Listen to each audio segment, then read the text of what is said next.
တရားကျင့်ရန်ခက်ပါသလားတရားတော်လို့အယုဒ္ဓတိကေကာမဒသုတ်တံကာမဒပြည်ရတဲ့နတ်သားဘုရားရှင်ကိုလျှောက်ထားမြည်မြန်းတဲ့မိကွန်းမြတ်စွာဘုရားရှင်ပြန်လည်ဖြေကြားတဲ့ဖြေစကားတရားဒေသနာဟောကြားလာကြမယ်ဒီနတ်သားတရားကျင့်ခြင်းနဲ့ဆက်ဆက်တဲ့မိကွန်းလေးမိလျှောက်တယ်ဒီကသူစုပ်ကိုင်ထားတာတရားကျင့်ဖို့ခက်တယ်ဆိုတဲ့စကားပေါ့ဘုရားမြတ်စွာဘုရားရှိခိုးဥချတဲ့တော်တဲ့နေရာမှာဒီပြီးတဲ့အချိန်ဘာလျှောက်တော့ဆိုတော့မြတ်စွာဘုရားတဲ့ဒုက္ခရတရားဓမ္မကိုကျင့်ကြံဖို့ဆိုတာအလွန်ခက်ပါလေမြတ်စွာဘုရားဒုက္ခရခေရင်နဲ့ခက်ခဲတယ်ပေါ့သူဒုက္ခရအလွန်ကိုလည်းပဲခေရင်ခက်ခဲပါလေမြတ်စွာဘုရားလို့သူကလျှောက်တယ်ဘယ်သူလျှောက်တာလဲဆိုလို့ရှိရင်ကာမဒအမိရတဲ့မကျင့်မဲနဲ့လျှောက်တာလားကျင့်ဘူးလို့လျှောက်တာလားလို့ကြည့်တော့ဒီနတ်သားနတ်ပြည်ဌာနနှလုံးကမရောက်ခင်တော့ကတကယ်ကိုကြင့်ကြံအထုတ်ခဲ့တယ်တရားကျင့်ခဲ့တယ်သူတရားသူကြင့်ကြံအထုတ်တဲ့အချိန်ကာလမှာခက်ခဲအများကြီးတွေ့တယ်တရားလည်းမရခဲ့ဘူးပေါ့မရခဲ့တဲ့အခါနတ်ပြည်ရောက်သွားတဲ့အချိန်ကမှသူအရင်ဘဝကကြင့်ကြံအထုတ်ဖို့ကိုလည်း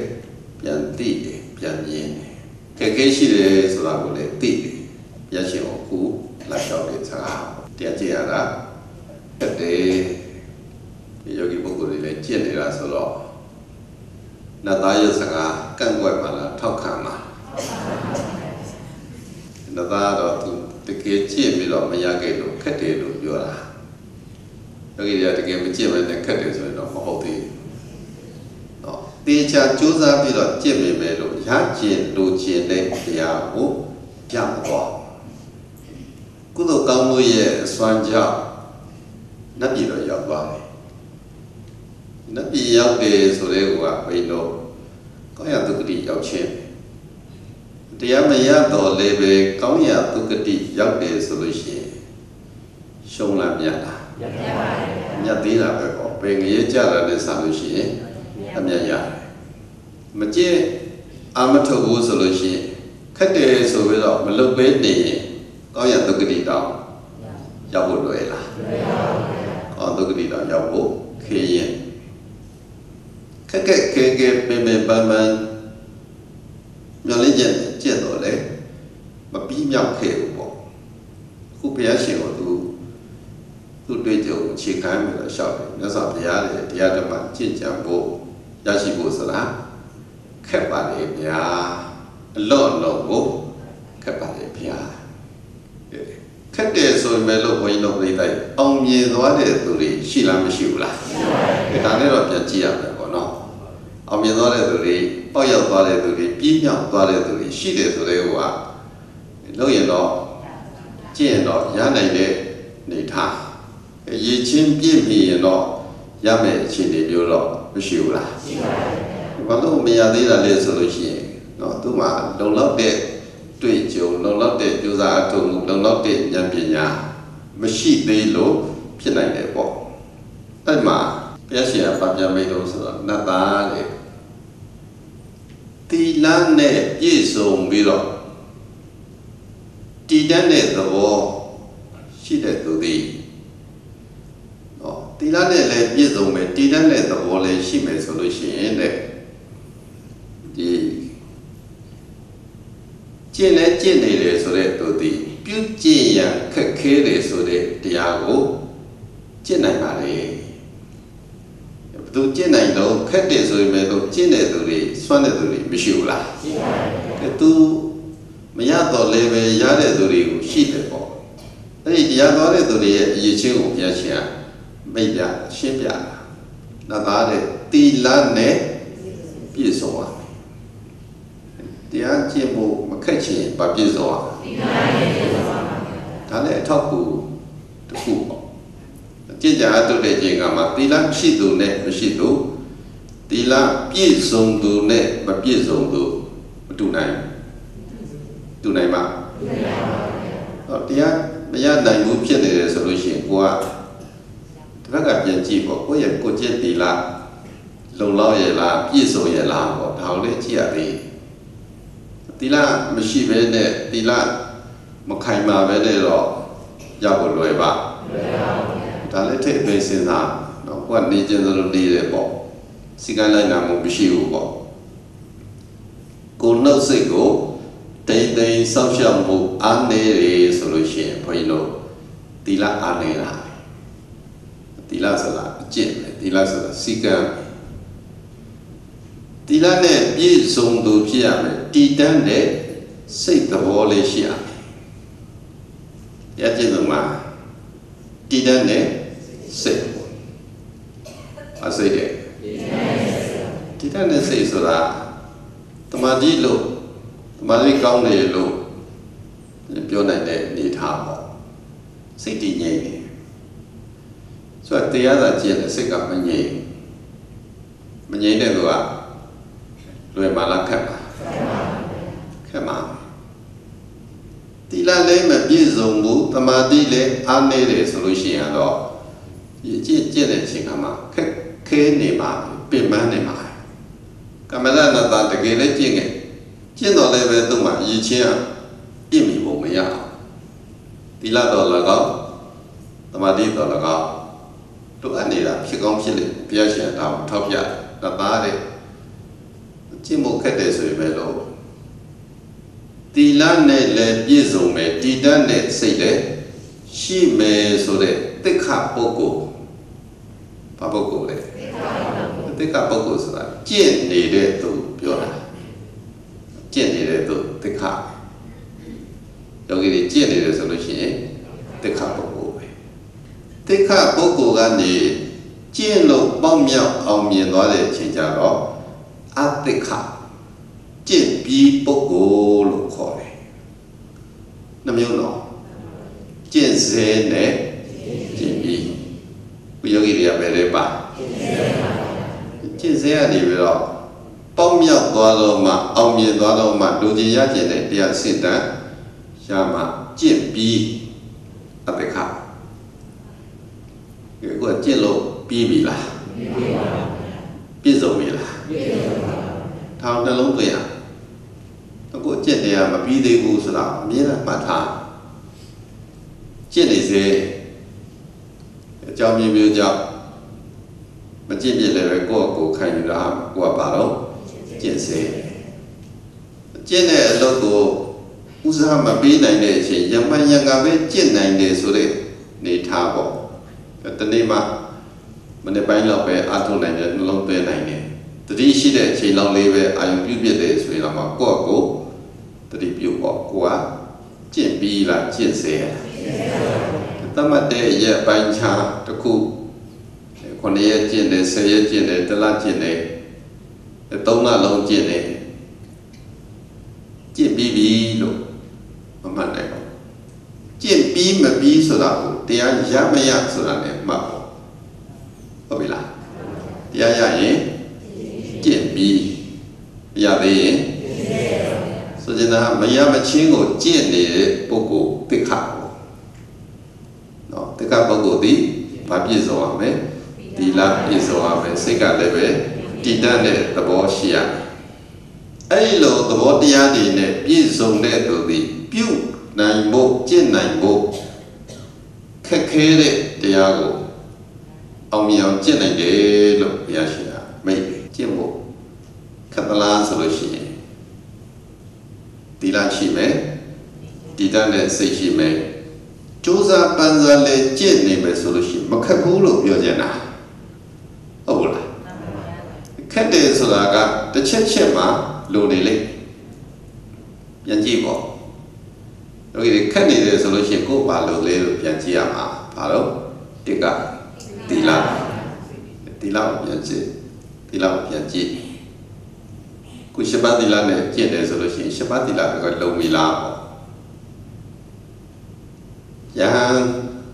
တာမဏေကျင့်တယ်ဆိုလို့ရှိရင်ယဟန်သီလတာမဏေသီလပြည့်စုံရလားပေါ့ထောက်လည်းပြန်ကြည့်ရတယ်အဲ့မှာလိုအပ်နေတယ်ဆိုလို့ရှိရင်ဘုန်းကြီးတို့ကခက်နေမှာတရားရဖို့ခဲရင်းနေမှာအခြေခံဖြစ်တဲ့သီလမာကိုကမအောင်မြင်သေးတဲ့အတွက်မပြည့်စုံသေးတဲ့အတွက်အစစ်မြင့်တဲ့တရားရဖို့လိုရလားမဉ္ဇဉ်ပုံညာရဲ့အခြေခံပဲအစသီလအစသီလသမာဓိပညာခုသူပြောနေတာပညာအဆင့်ကိုပြောတာဘုံတော်ကြီးတော်မူသောမြတ်စွာဘုရားတရားဓမ္မတို့ဆိုတာဒီကျင့်ဖို့ခေရင်ပါလေတရားဓမ္မကိုကြင့်ကြံဖို့ဆိုတာဒီအလော့လုံးကိုခေရင်ပါလေမြတ်စွာဘုရားနတ်သားတဲ့သီလနဲ့ပြည့်စုံမဲ့တည်တံ့တဲ့စိတ်ရှိမဲ့ကြိုးစားပန်းစားလဲကျင့်နေမဲ့ဆိုရင်လည်းပြုနိုင်ခဲ့တဲ့အကျင့်ကိုကျင့်နိုင်ပါလိမ့်မယ်ခေရင်နဲ့ဆိုရင်လို့ရအောင်မြင်အောင်ကျင့်နိုင်ပါပဲမခက်ချင်လို့ရှိရင်တစ်ချက်ပါရှိရနှစ်ချက်ကတည်တံ့တဲ့စိတ်ရှိရအဲ့တော့သီလနဲ့သမာဓိကိုပြောလိုက်တာသီလသမာဓိရှိနေတဲ့အပြင်ကိုသိက္ခာဆိုတာဒီကြိုးစားကျင့်နေခြင်းပေါ့နော်သီလသမာဓိရှိုံနဲ့တော့တရားရဘာလို့ကိုလို့သေးအမတမရှင်းလင်းပါတရားရဖို့အကြောင်းတစ်ချက်ဆိုတာဒီ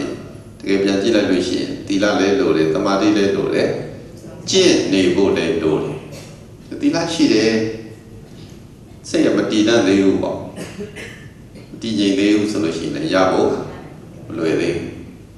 ဘူးရှစ်ပါးသီလကတော့ဘုန်းကြီးတို့ပြိဿတ်တွေနိုင်နေအောင်ထိနိုင်ပါလိမ့်မယ်အကျင့်လည်းရှိနေပြီလိဋ္ဌလည်းဖြစ်နေပြီအမြဲတမ်းလည်းစောင့်ထိနေတယ်ဆိုတော့သီလဘက်ကပြောစရာမလိုဘာမှသွားရတော့ကဲသမာဓိတည်တတ်တဲ့စိတ်ရှိဖို့ခေရင်သမာဓိမရှိရင်ပညာမဖြစ်နိုင်သမာဓိတော့ဘိက္ခွေယထာဘုဒ္ဓပါဇာနာတိတည်ငြိမ်တည်တတ်တဲ့စိတ်ရှိသူမှာအဟုတ်အမှန်သိမြင်တည်ငြိမ်ငြိမ်နဲ့တည်တတ်တဲ့စိတ်ထားနိုင်သူမှာတရားရဖို့လွယ်ဒီလိုဆိုလို့ရှိရင်ဘုရားတော်ပြိဿတရားမရတာစိတ်မတည်ငြိမ်သေးလို့ပြောငြိမ်ပြီလားမငြိမ်သေးမရသေးဘူးပေါ့စိတ်မတည်ငြိမ်သေးပဲနဲ့လိုချင်လိုက်တာရချင်လိုက်တာဆိုလို့ရပါခက်လိုက်တာလို့ပြောနေလို့ရလားခက်တာကိုလွယ်ချင်လို့ရှိရင်ပါဝထိစိတ်ကိုတည်တတ်အောင်ထိတ်နိုင်အောင်ကျင့်နဲ့ကျင့်အလုံးကျင့်ကြံပွားများအထုတ်နေတဲ့သူသည်ပြုနိုင်ခဲ့ကျင့်နိုင်ခဲ့တဲ့တရားကိုကျင့်နိုင်ပါလိမ့်မယ်ပြုနိုင်ပါလိမ့်မယ်ခက်တာတော့မခက်ဘူးလို့တော့ပြောဖို့မသိဘူးပေါ့နော်နည်းနည်းများတော့ဘုန်းကြီးတို့ပြိဿတရားကျင့်ခက်ခဲတော့မရှိဘူးလားရှိပါဗျာကျင့်ဖို့ဆိုတာလည်းခက်တယ်စိတ်ကူးဆိုတာလည်းခက်တယ်လက်တွေ့ကောင်းထဲပေါ်ဖို့ဆိုတာလည်းခက်တယ်တကယ်တမ်းထိရအောင်ရရှိအောင်ကျင့်နိုင်ဖို့ဆိုတာလည်းခက်တာပဲတပိုင်းတလန်တဝက်တစ်ပြည့်လောက်လည်းပြီးသွားတယ်ကမ္မဋ္ဌာန်းသာဒီလိုဖြစ်ပုံရတယ်သူတဝက်တစ်ခြားလုံးပြီးခဲ့တဲ့ဘဝလုံးကကျင့်ကြိုးစားလိုအပ်ချက်ရှိနေလေလိုအပ်ချက်ရှိနေတော့ကောင်းရာသုဂတိတော့ရောက်တယ်။ဒါပြရောက်သွားတယ်။ဘုရားပွင့်တဲ့အချိန်ကာလဘုရားရှင်ကိုသတိတရားနဲ့လာရောက်ဖူးမြော်နဲ့ရှောက်ထားသူ့တွေ့ကြဘုရားရှင်ကလည်းသူ့ပြန်ရှင်းပြပြုနိုင်ခဲ့တာကိုပြုဖို့လုပ်နိုင်ခဲ့တာကိုလုပ်ဖို့တဲ့အောင်မြင်ပေါရောက်တဲ့သိဉာဏ်ရရှိဖို့ဆိုရင်ဒီလပြည့်စုံရမယ်တည်တတ်တဲ့စိတ်ရှိရမယ်ကြိုးစားပန်းစားကျင့်သူတယောက်ဖြစ်ရမယ်ကြိုးစားပန်းစားကျင့်သူဖြစ်ရမယ်အဲဒီလိုကျင့်ကြံအတုံနေတဲ့သူရဟန်းဖြစ်ကိုရောက်ရှိသူတရားဓမ္မကျင့်နေသူတယောက် ဖြစ်လာပြီဆိုရင်တဲ့ရောက်ရဲခြင်းဆိုတဲ့ချမ်းသာကိုရလိမ့်မယ်ဟောကျင့်နေရင်ရောက်ရဲခြင်းချမ်းသာဘာချမ်းသာရောက်ရဲခြင်းချမ်းသာကျင့်နေလို့ရှိရင်ရောက်ရဲမှုရောက်ရဲခြင်းရှိလာမှာတရားမရသေးရင်တော့မှဘုန်းကြီးတို့မရမီစัจ जा မှာရောက်ရဲခြင်းတရားတွေပြည့်စုံလာမယ်တကယ်ကျင့်သူတော့တကယ်မကျင့်တော့ဘုန်းကြီးတို့ရောက်ရဲခြင်းတရားရဖို့လွယ်လားလွယ်ပါဘူးဘယ်သူရကျင့်သူအထုတ်သူတကယ်တော့ကျိုးစားပန်းစားနဲ့လုံလပြုနေတဲ့သူဒီရောက်ရဲခြင်းဆိုတဲ့ချမ်းသာကိုရမှာပဲတဲ့ဘာချမ်းသာရောက်ရဲခြင်းချမ်းသာတရားဘာဝနာတွေရှုမှတ်ပွားများအထုံနေတကယ်လဲကြိုးစားနေတဲ့သူကတရားအရသာထိုက်လျောက်မြင်လာပြီဆိုလို့ရှိရင်ဉာဏ်နဲ့ကာမဂုဏ်စည်းစိမ်ချမ်းသာတွေလိုချင်စိတ်နေသွားတယ်ဘာမှသိမလို့ရှင်တော့သူ့မှာပြည့်စုံနေတရားကျင့်နေကိုပြည့်စုံလို့ဖြစ်စိတ်ချမ်းသာခြင်းလည်းရှိတယ်ကိုယ်ချမ်းသာခြင်းလည်းရှိတယ်သီလသမာဓိအခြေခံတွေအားကောင်းနေတယ်တကယ်လည်းကြိုးစားနေတဲ့အတွက်ကြောင့်မို့လို့တရားချမ်းသာလည်းထိုက်သလောက်မရဘူးလားအဲ့ဒီကမှာဘုန်းကြီးတို့သိတာတဲ့ချမ်းသာကိုမျက်ရှင်ပြောတယ်အဲ့လိုကျင့်နေလို့ရှိရင်ရောက်ရဲခြင်းချမ်းသာကိုရမှာတဲ့ဒါလည်းရဖို့လွယ်လားတန်တုဋ္ဌိပရမတ္တနာရရှိခြင်းတွေထဲမှာစီးစိမ်ချမ်းသာတွေထဲမှာအကောင်းဆုံးသောစီးစိမ်ချမ်းသာသည်ရောက်ရဲခြင်းလို့မိဖို့လေနော်အကောင်းဆုံးသောစီးစိမ်သည်ရောက်ရဲခြင်းကျန်တဲ့အချိန်ကာလတရားမကျင့်မီကာလလုံးကစီးစိမ်ချမ်းသာမျိုးမျိုးရှာဖွေခဲ့တယ်ရရှိခဲ့အဲ့ဒီတော့ကအခုတရားကျင့်တဲ့အချိန်မှာရလာတဲ့ချမ်းသာမျိုးရရဲ့လားအခုတော့ကမရောက်ရဲနိုင်တဲ့အတွက်ကြောင့်မလို့ဘာဖြစ်တယ်တော့ဆင်းရဲရောက်ရဲနိုင်တော့ရောက်ရဲခြင်းရတော့ချမ်းသာယောဂီဆိုတော့လောကိစ္စလည်းတဲသွားတရားလုပ်တာတကယ်ဥတည်ပြီးတော့ဗဒနာထားပြီးတော့လုပ်နေလို့ရှိရင်ကျန်တဲ့အလုပ်တွေလည်းနေသွားစိတ်ပင်ပန်းเสียလည်းညော့သွားစိတ်ကလည်းတည်ငြိမ်ရှိနေတဲ့အတွက်ကြောင့်မလို့ပူလောင်မှုတွေကိုတိတ်မခံတော့ပူလောင်နေတယ်ပင်ပန်းနေတယ်စိတ်ဆင်းရဲနေရတယ်ဆိုတာစိတ်ကတည်ငြိမ်လို့လားမတည်ငြိမ်လို့မတည်ငြိမ်ဘူးဆိုတာထားတဲ့တရားအာယုံမှာမထားနိုင်ဆင်းရဲတာချမ်းသာခြင်းထားတဲ့တရားအာယုံခုရှုကအာယုံမှာသာတည်ငြိမ်ထားနိုင်အောင်ကြိုးစားကြည့်ချမ်းသာမှာပဲဘာချမ်းသာလို့အမိတတ်မယ်ရောက်ရဲခြင်းချမ်းသာဘာချမ်းသာရောက်ရဲခြင်းချမ်းသာရတာနဲ့နေနိုင်တယ်ရတာနဲ့စားနိုင်တယ်ရှိတဲ့အနေထားကိုကြည်နက်နှစ်သိမ့်ပြီးတော့တရားလုပ်ကိုဒီဇိုင်းမှန်လုပ်နိုင်ရနေတဲ့အနေထားကောင်းခြင်းလည်းကောင်းမယ်မကောင်းခြင်းလည်းမကောင်းဘူးပေါ့အရင်တော့ကစံချိန်စံညွှန်းနေနဲ့မတူတော့ဟိုတော့ကရောက်ရဲနိုင်တဲ့အချိန်တော့ဘာရှိမှဘာရမှဘယ်လိုနေရမှစိတ်တည်းရှိတကယ်တရားဘက်ကိုအာယုံပြုနှလုံးသွင်းသားတဲ့ယောဂီပုဂ္ဂိုလ်ကဘာရှိမှလို့ဘာစားမှလို့ဘယ်လိုနေရမှလို့ရှိသေးလားရှိပါ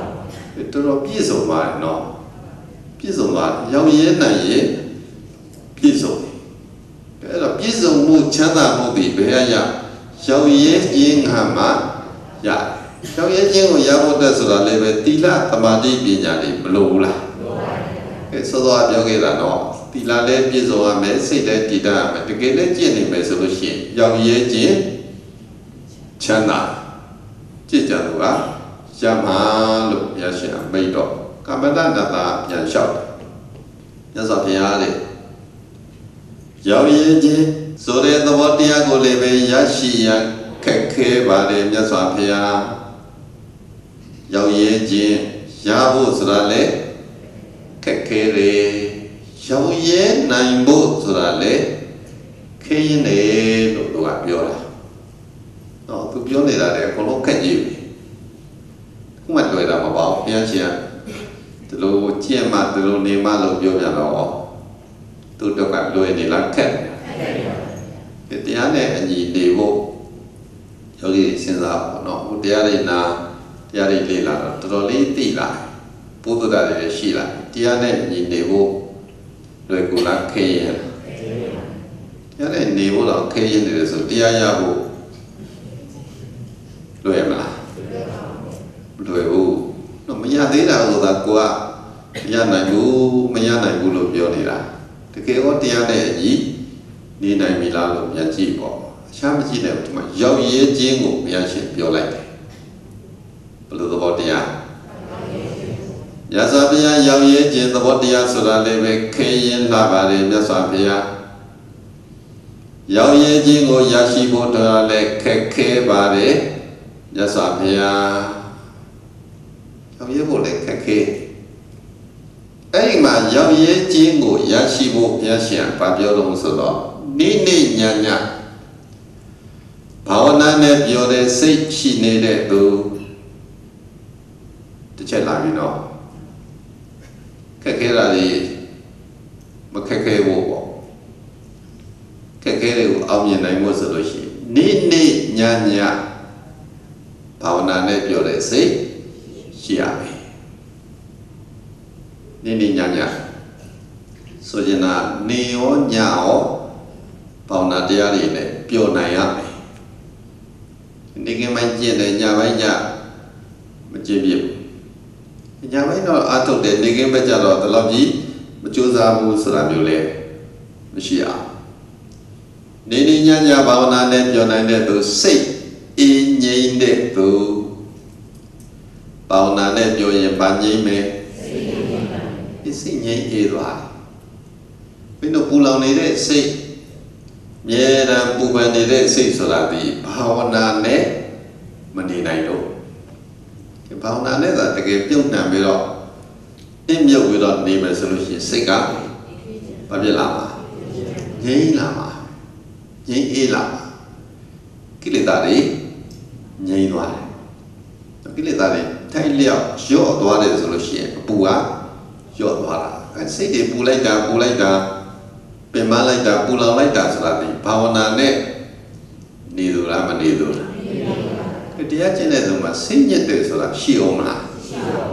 မရှိတော့စိတ်ပင်မလိုက်တာစိတ်ပူလောင်လိုက်တာဆိုတာဟောရှိအောင်မလားဘယ်လိုနေလို့နေညဘာဝနာတရားတွေနဲ့နေထိုင်မယ်ဆိုရင်လည်းချိန်တိုင်းမှာတရားနဲ့နေမယ်ဆိုရင်နေရောညပါချိန်တိုင်းမှာတရားဓမ္မတွေရှုမှတ်ပွားများနေမယ်ဆိုရင်လည်းစိတ်ငြိမ်အေးမယ်စိတ်ပါဖြစ်အဲ့ဒီငြိမ်အေးကြောင်းတရားတွေမှာလည်းပဲမွေ့လျော်မယ်ငြိမ်အေးကြောင်းတရားဥကျင့်နေတဲ့တရားတွေစိတ်နှလုံးငြိမ်အေးကြောင်းတရားစိတ်နှလုံးငြိမ်အေးကြောင်းတရားတွေနဲ့မွေ့လျော်နိုင်သူသည်တဲ့ရောက်ရဲခြင်းချမ်းသာကိုရမှာပဲတဲ့ရောက်ရဲခြင်းရဖို့ခက်တယ်ဆိုတော့မခက်အောင်ဘုရားရှင်ဒီပေးတာနော်ဘလုံးနေရနေညဘာဝနာနဲ့နေရမယ်စိတ်ငြိမ်အေးအောင်စိတ်ငြိမ်အေးကြောင်းတရားတွေနဲ့နေနိုင်ရမယ်ဟောစိတ်ငြိမ်ကြောင်းတရားတွေနဲ့မွေးလျော်နိုင်ရမယ်ကျင့်တာကျင့်တယ်ဆိုတော့ဒီကျင့်နေရတာမပြောစိတ်မပါကျင့်နေတိုင်းကျင့်နေတဲ့တရားနဲ့မွေးလျော်နေတယ်လို့ပြောနေတယ်လို့ဘုန်းကြီးတို့ပြိဿကြီးမှတ်လို့ရလားကိုပဲပြန်ကြည့်ပေါ့စိတ်ပါလက်ပါနဲ့မွေးလျော်နေတဲ့အချိန်တရားနဲ့ပြောတဲ့အချိန်ရှိသလိုစိတ်မပါဘဲနဲ့ဖြစ်နေတဲ့အချိန်တော့မရှိဘူးလားအဲ့လိုဆိုတော့တရားရဖို့လွယ်လားခက်လားနော်တရားမခက်ဘူးသူအရေးချင်းပြည့်သူတိုင်းအတွက်မညံပညာအစဉ်သိရှိဘသူမရတဲ့ဘူးဘသူရတဲ့တယ်ဘသူကတော့မရနိုင်ဘူးဘသူကတော့ရနိုင်တယ်လို့ခွဲခြားသတ်မှတ်တာမျိုးမရှိဘူးနော်အသက်အရွယ်ကန့်သတ်တာမျိုးလို့ကြားမှခွဲခြားတာမျိုးလို့ဘာသာလို့လူမျိုးလို့ Tamata Mulu, Sheila. Padebe, Tia John Tiari, Jenine, Pizone, Sudedoa, Yama. Tia John Tiari, Machin, Ninedo, Mapizone, Yama Ho. Ola. Lulaino, or nobody that Yabu Lueva. Kulama. Lulay, Tiane, Pio Nine Lazaro, Pio Nine. Pio Nine, Lulay, Nini Yanya, Jenny Lazaro, Jenny. Lulay Lulayaro, Lugene Ludo, Pioma. Menyamonia, Lugene to Sheila. Luci, Yam, Jiame, Nini Yanya, Chain Ma, Juzaga, Jijan, Niame. Say ye, a jump the Adi Male. William Nayame Jenny say ye me, Aridiane, Pio Nine do the Yao Ye Jindigo, Yalamabe Ticaro, Pao Timole Solution, Sego, Tamo Yolaga. But here, say ye on the Wosley, the Catalicia Mala, Mietia. Jin Jene Chime Jiamala, Chimi Jia. Nibe Jenine Yabe Jenine Quedia Mala, Nini Yana Jia. He looked good heavy Tanai Pima. No. The other way, no, I looked good at the water Tanaya. Dear Genesala, did I need a Luluda? Luluda. Luluda to the but I looked there, but they look see me. Shula. The Tamata, no. Looked at you, but Betia Sade, but then I lower my Bechi, Lucia, look there. You get a mother, the other Lochi, Matamabula, Bechi, Nini Yanya, no, Chibi. The other Chima Predino, Aji, Naji, no Sheila. The Jello Sade Chime, Nade Chime, a little dedulia, Sade Chi, Nalo Yade, and not be the Chi, Nalo Yade. You get my Naji Sheila. I know that Jim may have Mishu, no. Hello, Jane, or may have Mishiro. Neonyava, Kakadima. The other way, alone, the other go leve, Moilio, Pio by Nichite. No, but the Jin and the other Mumo, teacher Tana Mumo. Why no, Chitama Vedas la the Iaboni town, Chibiro. Yogi, we are was at Logisa, the Chibiro, Pechino, Palotinepo, Miane de Ka. The chair. Emotional matching, DJ and Santa matching, a DJ and Zenyan matching, DJ, a pure dog matching, Piachugo matching, truly Tamil, Manege, go down TD, Lola, Jim resolution, change the Maluro, do the tiny area bonnet, tiny a lot of time, Makana so. But I have senior shop. It's senior Michelle Nino, Matamaya Nino solution, Yamiro, Tamiro should issue, Lady Amiro should issue. If you have both that, Yawami, Chimbiga, Niniana Panania. The other near, very alone my leve, Pio Naya. The other my leve, Pure Nessa, the gate Pionere, low solution, point of break, to me make him make Dumatrimia, Bakisa, Baja, Matrimia, Jula. Such a logic, the Rimiaro. Chitu Kindu, Pudugo Male, I am Yogo.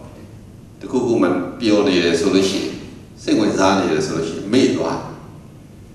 Janari Alo Balota, made her. Yachi Machana Alum Balota Pavedria Goa the Yaro Rimia Jana Alundria is no Simpiva စမပြေဘူးဆိုတာခက်နေတယ်ဆိုတာဒီဘယ်သူကြောင့်တရားနဲ့အညီမနေတတ်မထိုင်တတ်မနေနိုင်မထိုင်နိုင်သေးလို့ခက်နေတာလည်းရောကြည်ထွေးဖြစ်သွားရင်အဝင်ကိုကြဖြစ်သွားရင်ရမှာတရားနဲ့လည်းရောကြည်ထွေးဖြစ်ဖို့ကိုပြုပြင်းလို့ခဏခဏဖိပြောကိုလည်းပြရကိုစိတ်ကိုလည်းပြရကိုပြောဆိုလည်းပြရမြင်တဲ့စသရာထိမ့်သိမ့်ပြီးတော့နေတာဒီသီလနဲ့ပြည့်စုံအောင်နေခြင်းကဲအဲ့ဒီလိုနေညဒီတရားအာယုံမှာပြုတ်နှံထားတဲ့သူသည်မြုပ်ထားတဲ့သူသည်စိတ်ကရှုကအာယုံတစ်ခုတည်းမှာတည်ငြိမ်တည်တတ်ပြီးတော့မနေဘူးလားအဲ့လိုနေတယ်ဆိုလို့ရှိရင်ဘုန်းကြီးတို့ရောက်ရဲခြင်းဆိုတဲ့ချမ်းသာရပါပဲတက်မဲ့ခြင်းတွေဘာဖြစ်သွားနေသွားမှာနော်တက်မဲ့ခြင်းတွေနေသွားမှာကိုရှိနေတာရနေတာဘာမှတွေ့တာချင်းတက်မဲ့ခြင်းရှိတော့ကိုရဟန်းဖြစ်တဲ့သူဥပမာဘုရားရှင်ပေးတာပေါ့ရဟန်းဖြစ်တဲ့သူဥပမာပေးလို့ပဲတရားကျင့်တဲ့သူကလည်းတတ်တူထမ်းများဖြစ်ရတယ်။ထာဂရဆရာကြီးကဘယ်လိုဖွင့်လို့ဆိုတော့ရဟန်းဖြစ်တဲ့သူကဘုံခုနှစ်ဆင့်ပြတ်တတ်မှာပဲနေတဲ့ကိုတဲ့တရင်ကြီးတဲ့သူတက်တက်ခါကုံဝါကြီးပါတဲ့သူရောက်လာမယ်ဆိုရင်သာသနာမှာတိတ်ခါတော့ဝါတော့လေးထားကိုတဲ့အသက်ကြီးတရင်ကြီးတဲ့သူတိတ်ခါကြီးတဲ့သူရောက်လာမယ်ဆိုရင်ဥတဲ့နေရာမြတ်တဲ့နေရာကောင်းတဲ့နေရာမဖယ်ရဘူးလားဖယ်ရမယ်ဆိုလည်းပဲပုံပုံနဲ့စိတ်ပြတ်တတ်နေလဲကိုယ်သဘိတ်ကိုယူပြီးတော့တင့်တော်တဲ့နေရာသွားနိုင်တာသွားနိုင်လိုက်တာအဲ့လိုသွားနိုင်တာဒီဘုန်းကြီးတို့ပြိဿရောက်ရဲခြင်းပေါ့ဒီနေရာမှာငါနေမယ်ငါမတို့မှမဖယ်နိုင်ဒါငါပိုင်တာငါရတာငါဥစ္စာငါပစ္စည်းဆိုတဲ့စိတ်ရှိလားအဲ့လိုဖြစ်သွားတာကိုဘာခေါ်ရောက်ရဲခြင်းတော့သူတော်ကောင်းတရားရောက်ရဲခြင်းဆိုတာဘုသူတရားဘုသူတွေမှာရှိကိုမစားလည်းကိစ္စမရှိနေရာကောင်းနေရာလည်းကိစ္စမရှိတော့တင်းနေနိုင်တယ်ရောက်ရဲနိုင်တရားကိုသာအာယုံပြုထားလို့ရှိရင်ဘုန်းကြီးခုနပြောသလိုပေါ့ကျမ်းစာတွေဒီလိုကြီးမလို့တော့တော့ကြည့်မလို့တော့စားစရာလည်းတော့စားဖြစ်ရုံအသက်ရှင်ရုံစားဖို့ဝတ်တာလည်းပဲအရှက်လုံးရုံဝတ်ဖို့နေတာလည်းကျမကြီးမထိခိုက်အောင်တရင်သုံးဖို့ဒီလိုလေးတွေနှလုံးသွင်းသားလို့ဆိုရင်ရောက်ရဲခြင်းချမ်းသာမရဘူးလားကဲရောက်ရဲခြင်းချမ်းသာရဖို့ဆိုတာဒီစိတ်ကိုကောင်းမွန်စွာထားနိုင်ခြင်းဒီချက်ကပေါ်လာအဲ့မှာကမ္မန္တတတမြတ်စွာဘုရားရဲ့စိတ်ကိုကောင်းမွန်စွာထားနိုင်ဖို့ဆိုတာလေခက်ပါလေမြတ်စွာဘုရားကဲသူကတော့ဘာလွယ်တော့ဘာမှမလွယ်တရားကျင့်ဖို့လည်းခက်တယ်ရောက်ရဲနိုင်ဖို့လည်းခက်တယ်စိတ်ကိုကောင်းစွာထားဖို့လည်းအဲ့ဒါကြောင့်မလို့သူတရားမရတာလို့ပြောအောင်တရားရအကြောင်းတရားတွေသူ့မှာမရှိဘဲနဲ့ရနိုင်ပါမကျင့်ဘူးလားဆိုတော့ကျင့်မယ်ကျင့်တော့လေလိုအပ်တဲ့အရေးချင်းတွေစိတ်တွေစိတ်ထားတွေမပြည့်စုံသေးဘူးလို့ကဲဖြတ်မှာယောဂီတွေလည်းဒီလိုပဲကဲဖြတ်မှာကိုယ့်ကိုယ်လည်းဒီလိုပဲကဲဖြတ်ပေါ့ငါမရသေးဘူးဆိုတာလိုနေသေးလို့ဘယ်နေရာလေးလိုနေသေးလဲသီလလိုလားသမာဓိလိုလားရောက်ရဲနိုင်မှုတွေလိုလားစိတ်ကိုထိမ့်သိမ့်နိုင်မှုတွေလိုနေသေးတာလားဒါလေးပြကြည့်ပေါ့အခုငါသားတော့မြတ်စွာဘုရားလည်းစိတ်ကိုကောင်းစွာထားနိုင်ဖို့ဆိုတာလေခက်ပါတယ်နတ်သားလေအိန္ဒြေကိုစောင့်စည်းခြင်း၌မွေးလျော်တဲ့သူသည်တဲ့စိတ်ကိုကောင်းစွာထားနိုင်ပါလိမ့်မယ်အိန္ဒြေကိုစောင့်စည်းခြင်းစိတ်ကိုထိန်းကျင်တယ်ဆိုလို့ရှိရင်ဘုန်းကြီးတို့ဘာကိုပြန်ထိန်းရမျက်စိနာနှာခေါင်းလျှာကိုယ်စိတ်အိန္ဒြေတွေကိုထိန်းသိမ်းနိုင်ပါနော်အိန္ဒြေကိုထိန်းသိမ်းနိုင်တဲ့သူဒီစိတ်ကိုကောင်းစွာထားနိုင်တယ်လို့မြတ်စွာတော့သူ့အခက်ခဲကိုဖြည့်ရှင်းပေးလိုအပ်ချက်တွေပြောနေတဲ့သဘောပဲ တော့ချက်တွေပြောနေတာစိတ်မနိုင်လို့ရှိရင်ဘာလို့ထိတ်စိတ်ကကောင်းတဲ့နေရာမနေသေးဘူးဆိုလို့ရှိရင်ဘာလို့ထိတ်မျက်စိနာနှာခေါင်းလျှာကိုယ်စိတ်ဣန္ဒြေ6ပါးတခါ6ပေါက်ပြန်ထင်းရဒီတခါနဲ့တူတဲ့စကုဒ္ဒရာစားတဲ့တခါပေါက်တွေပေါ့မျက်စိပေါက်နားပေါက်နှာခေါင်းပေါက်လျှာပေါက်ကိုယ်ပေါက်ဖွင့်ညနိုင်ဖွင့်လာမယ်ဆိုလို့ရှိရင်ဝင်ညနိုင်ဝင်လာမယ်ဆိုလို့ရှိရင်ဘုန်းကြီးတို့ပြိတ္တထိမ့်ဖို့လွယ်လားအခုချင်းမကိုက်အောင်ရင်မနာအောင်တခါတွေပိတ်ထားတယ်အနန္တတေမကောင်းတာတွေဝင်အောင်တခါတွေလုံးဝပိတ်ထားတာရဲ့တရိစ္ဆာန်တွေအနေပြုမဲ့သူတွေမဝင်နိုင်အောင်တခါတွေပိတ်ထားတယ်အဲ့ဒီသဘောပဲမျက်စိနားနှာခေါင်းတရားကိုယ်စိတ်ကိုရှုမှတ်မှုနဲ့ပိတ်ဆို့ထားရင်ကိလေသာမဝင်မျက်စိပိတ်ထားတယ်ဆိုတာဘာမဝင်အောင်နားကိုလည်းရှုမှတ်မှုနဲ့ပိတ်ဆို့ထားတယ်နားလုံးဝပိတ်ထားတာတော့မဟုတ်ဘာနဲ့ပိတ်ရှုမှတ်မှုနဲ့ပိတ်ထားတယ်နားအတန်ကြားတဲ့အခါမရှုရင်ချွေကိလေသာဖြစ်မှာမျက်စိကမြင်တဲ့အချိန်မရှုရင်ကိလေသာဖြစ်မှာနှာခေါင်းလျှာကိုယ်စိတ်ရတယ်ဒီတိုင်းပဲကိုထိတွေ့မှုတွေခံစားမှုတွေပေါ်လာတဲ့အချိန်ကအာယုံ6ပါးပေါ်တိုင်းမှာဘုန်းကြီးတို့ကရှုမှတ်မှုဖြစ်တဲ့ပြောင်းလဲနိုင်ကိလေသာမဝင်ကိလေသာမဝင်ဘာငြိမ်လားစိတ်ကငြိမ်လာတယ်စိတ်မငြိမ်လို့ဆိုပြီးတော့စိတ်ကိုပဲလိုက်ထိန်းလို့ရစိတ်လိုက်ဆွဲထားလို့ရချုပ်ထားလို့ရဘူးစိတ်ကဘယ်သွားလဲလို့ပြန်ကြည့်ပေါ့မြင်တဲ့စီကိုသွားတယ်ကြားတဲ့စီကိုသွားတယ်အနမ်းရတဲ့စီကိုသွားတယ်ရတာပေါ်တဲ့စီကိုသွားတယ်ထိတွေ့မိတဲ့စီကိုရောက်တယ်တွေးတော်ကြံစီစိတ်ကူးမှုတွေနဲ့နေတယ်အဲ့ဒါကိုဘုန်းကြီးတို့ကသတိပြုပြီးတော့ထိန်းလိုက်တယ်ဆိုတာကမြင်လိုက်ကြားလိုက်နားလိုက်စားတိုင်းထိတိုင်းသိတိုင်းမှာယုံနာအဖြစ်နဲ့ရှုနိုင်တာစိတ်ကိုပါလို့လိုက်တာတော့ရှုစိတ်ဖြစ်တဲ့ကြားလိုက်တာဒီစိတ်ကိုထိန်းလိုက်တာဘုံတော်ကြီးတော်ဟူသောမြတ်စွာဘုရားစိတ်ကိုကောင်းစွာထားနိုင်ဖို့ထိန်းသိမ်းနိုင်ဖို့ဆိုတာလေခက်ပါတယ်မြတ်စွာဘုရား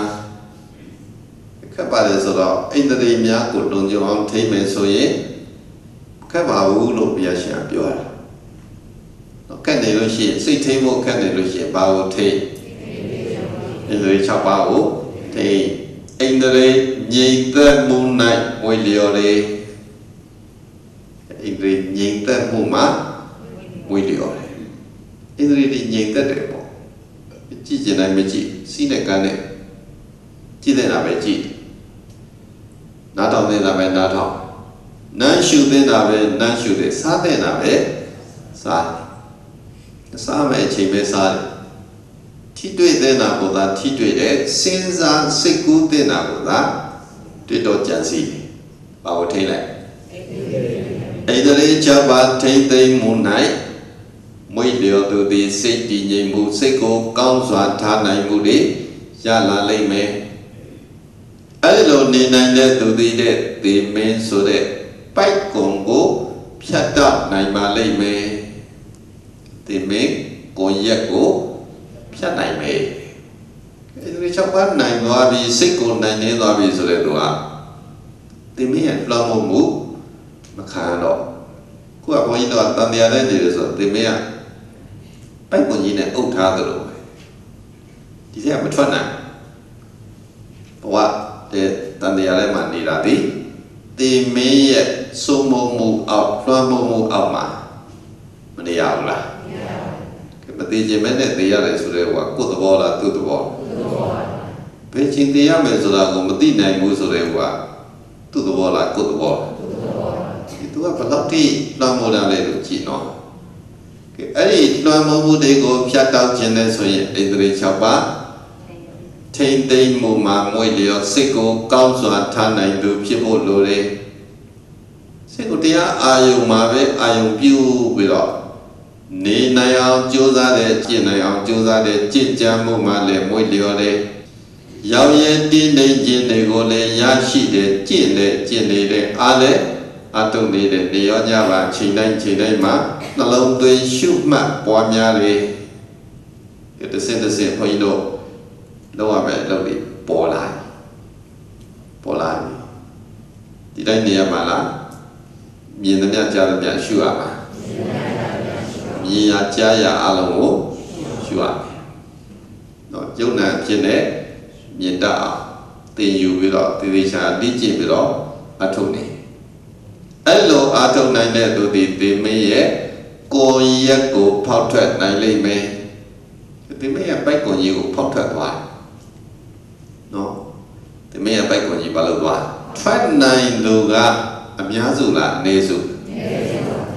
ရှိတော့ကတော့ဘုရင်တို့ငှက်ထောင်ငှက်ဖမ်းတဲ့သူတွေကငှက်ဦးကြီးရှိတဲ့နေရာအစာပြစ်ချလာပြီးတော့ငှက်တွေနားနေတဲ့အချိန်မှာဘာနဲ့အုပ်လိုက်ပိုက်ကွန်နဲ့အုပ်လိုက်တော့ပိုက်ကွန်နဲ့ရောက်နေတဲ့ငှက်တွေ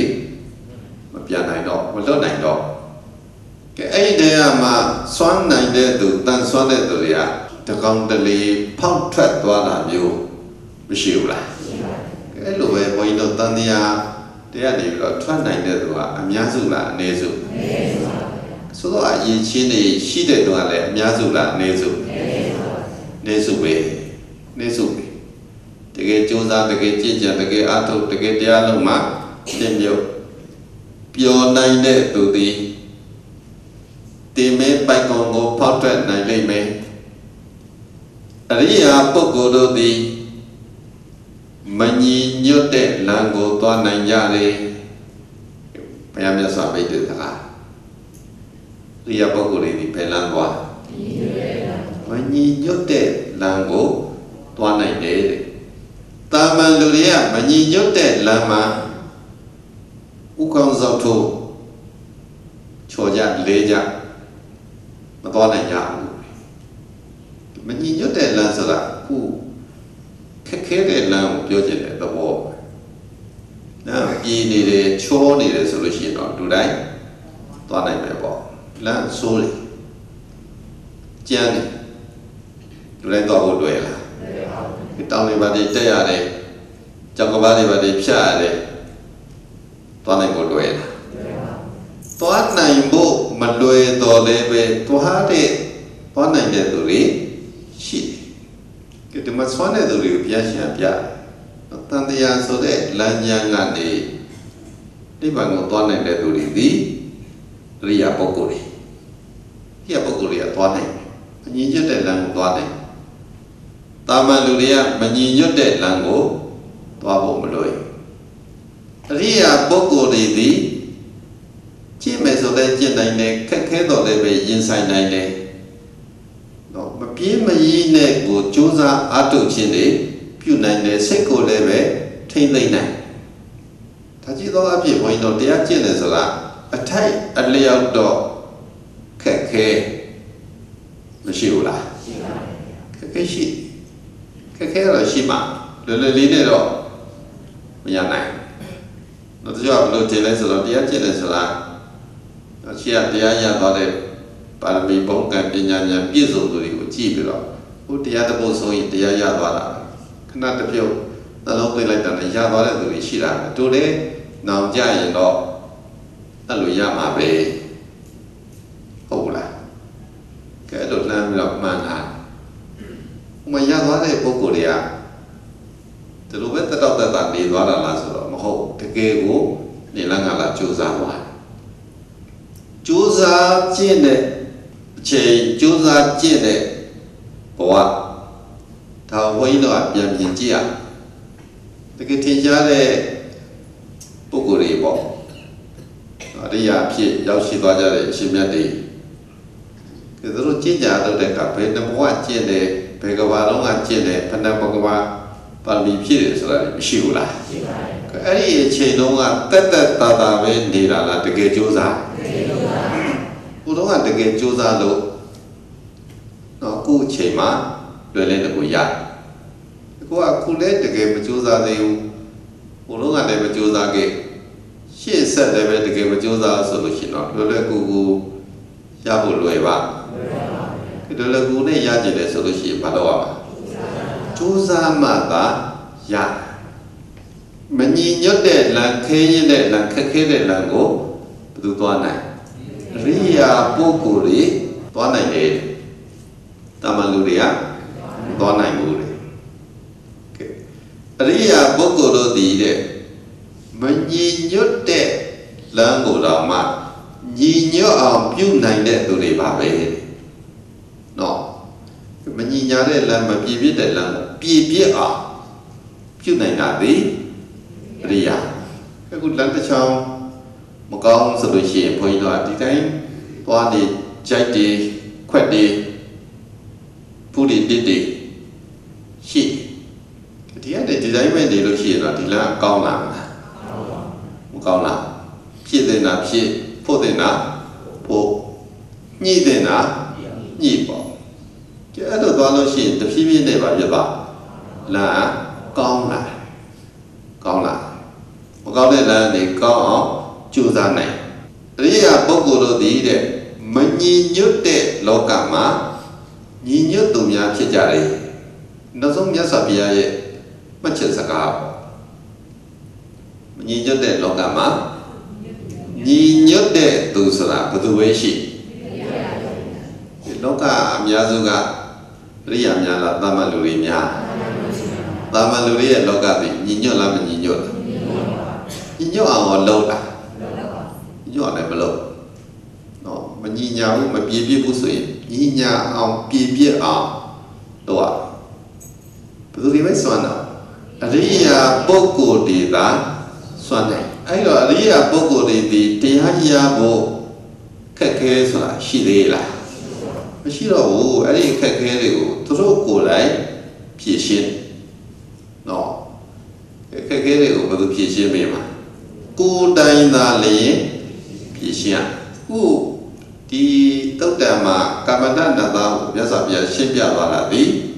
တရားကျင့်စဉ်မှာတွေ့ရကြုံရမယ်နေထခက်ခဲကာမတဏ္ဍတာမကျင့်မဲနဲ့ပြောတာပေါ့သူလည်းကျင့်ခဲ့တဲ့သူကျင့်သူတယောက်ဒါပေမဲ့မအောင်မြင်ခဲ့ဘူးမရရှိခဲ့အောင်မြင်မရရှိတဲ့အတွက်ကြောင့်မလို့သူစိတ်ထဲမှာတရားရဖို့မလွယ်လိုက်တာတရားရဖို့သိခတ်တာပဲရမှာလည်းမဟုတ်ပါဘူးဆိုတဲ့အတွေးမျိုးအကြံမျိုး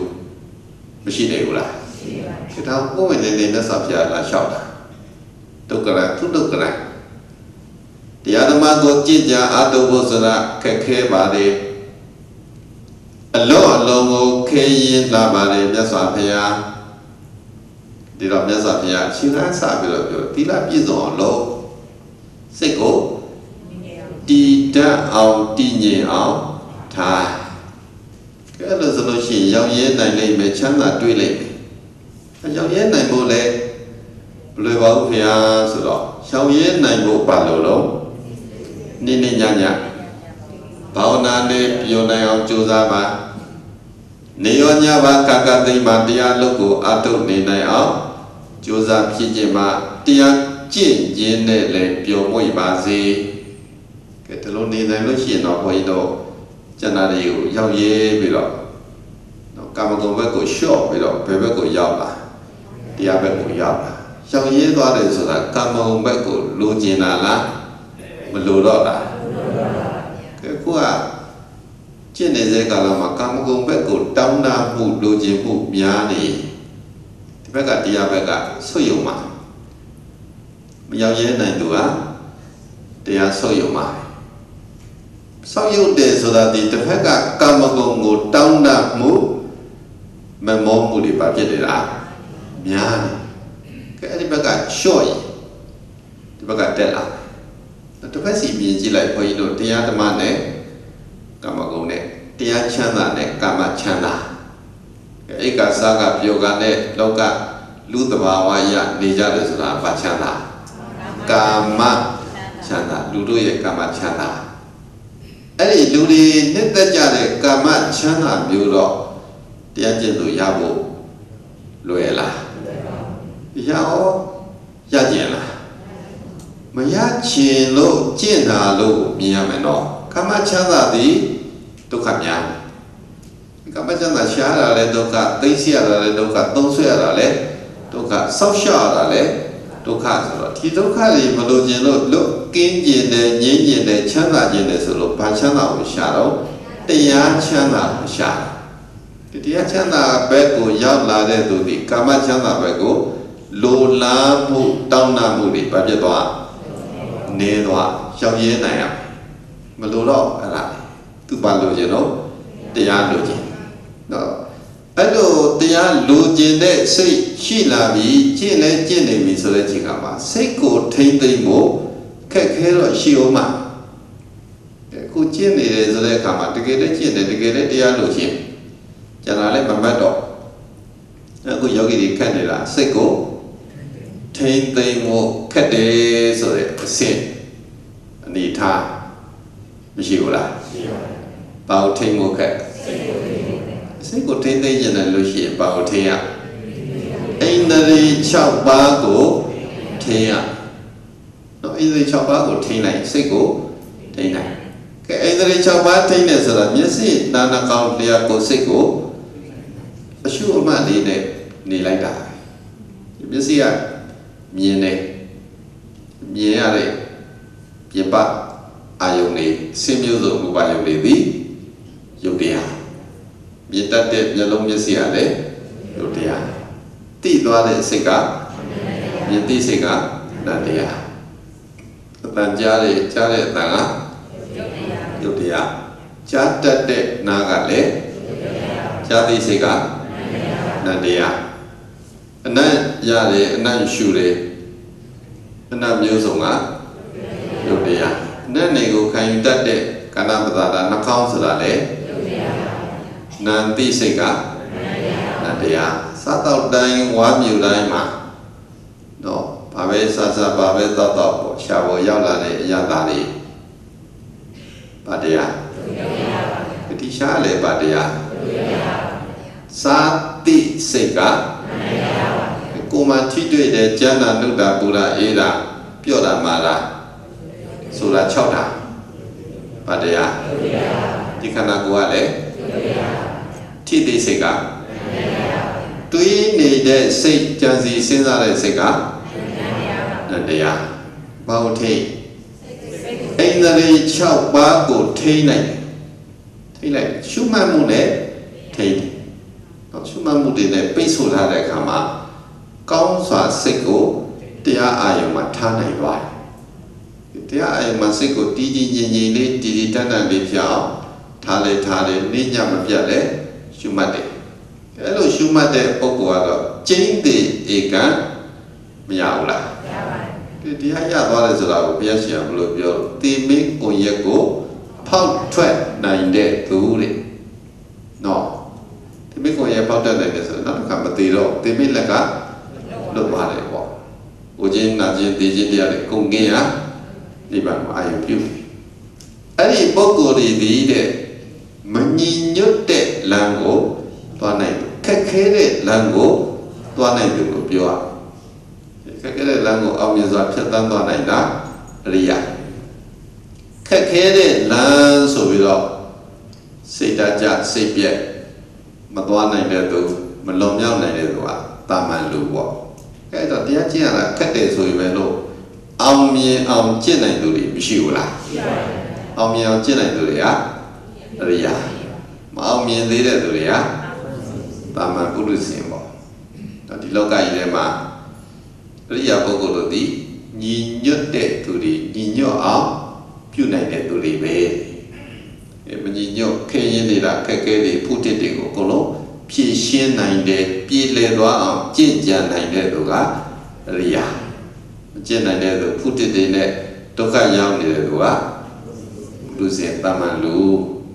နော်အဲ့တော့တရားရအောင်ကြင်ကြံအထုတ်ဖို့လူတွေဘယ်လိုကျင့်ရမလဲဆိုတာကိုလည်းကျင့်ကြုံမြတ်စွာဘုရားရှင်ညွှန်ပြတယ်တရားဒေသနာကာမတနတ္တဟောကြားပြီးတော့ကာမတနတ္တလည်းပဲသစ္စာလေးပါးတရားသိမြင်မဉ္ဇဉ်ပုံညာလေးရသွားတယ်သိဉာဏ်ပွင့်သွားတယ်ပေါ့ဘုန်းကြီးတို့ယောဂီများလည်းဒုနိတူစွာသိဉာဏ်လေးပွင့်အောင်ကြိုးစားကျင့်ကြံအထောက်နိုင်ကြသဖြင့်ဒုက္ခခတ်သိမ်းချုပ်ငြိမ်းရာမှမြတ်နိဗ္ဗာန်ကိုလင်းမြန်ထုတ်ချ ရရနိုင်ရပါစေကုန်သတည်း